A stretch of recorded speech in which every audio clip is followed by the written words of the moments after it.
Bismillahirrahmanirrahim. Assalamualaikum warahmatullahi wabarakatuh. Bismillah walhamdulillah wassalatu wassalamu ala rasulillah wa ba'du. Pemirsa JAK TV yang senantiasa dirahmati oleh Allah Subhanahu wa taala. Kali ini kita masih membahas fase kehidupan dunia, di mana kemarin kita sudah membahas tentang i'tibar la'ibun, permainan. Maka sekarang akan kami terangkan i'tibar yang kedua, lahwun. Sesuatu yang melalaikan, sesuatu yang membuat manusia menjadi lupa.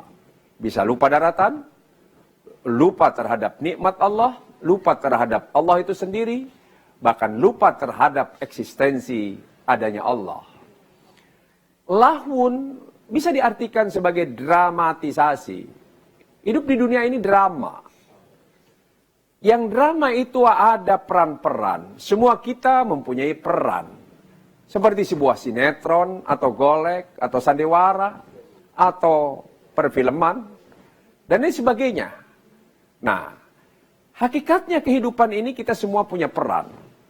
Ada sebagai peran ekonom, ada sebagai peran pengusaha, ada sebagai peran jurnalis, ada peran sebagai pengajar atau dosen, ada guru, ada peran sebagai pedagang, ada peran sebagai seniman, ada peran sebagai da'i, ada sebagai mubalik, ada sebagai ulama.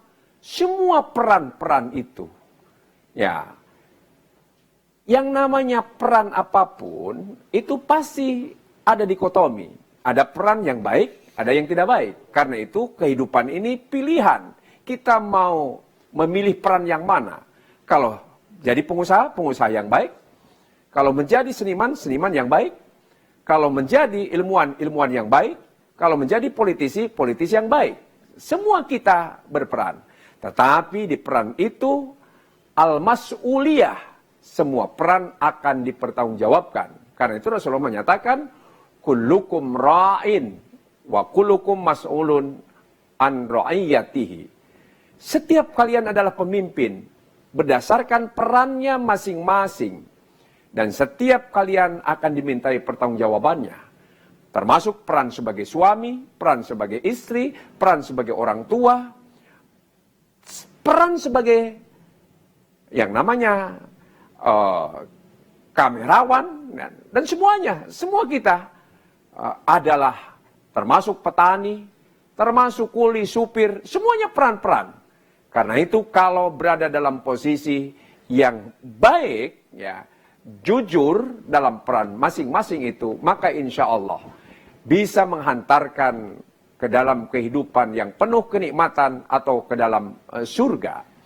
Kalau kita jadi pembantu, jadilah pembantu yang jujur. Kalau kita jadi istri, jadilah istri yang solehah.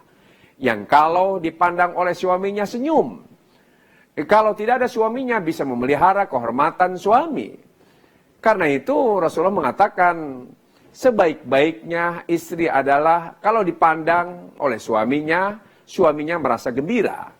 Dan kalau tiada suaminya, maka ia akan menjaga kehormatan suami.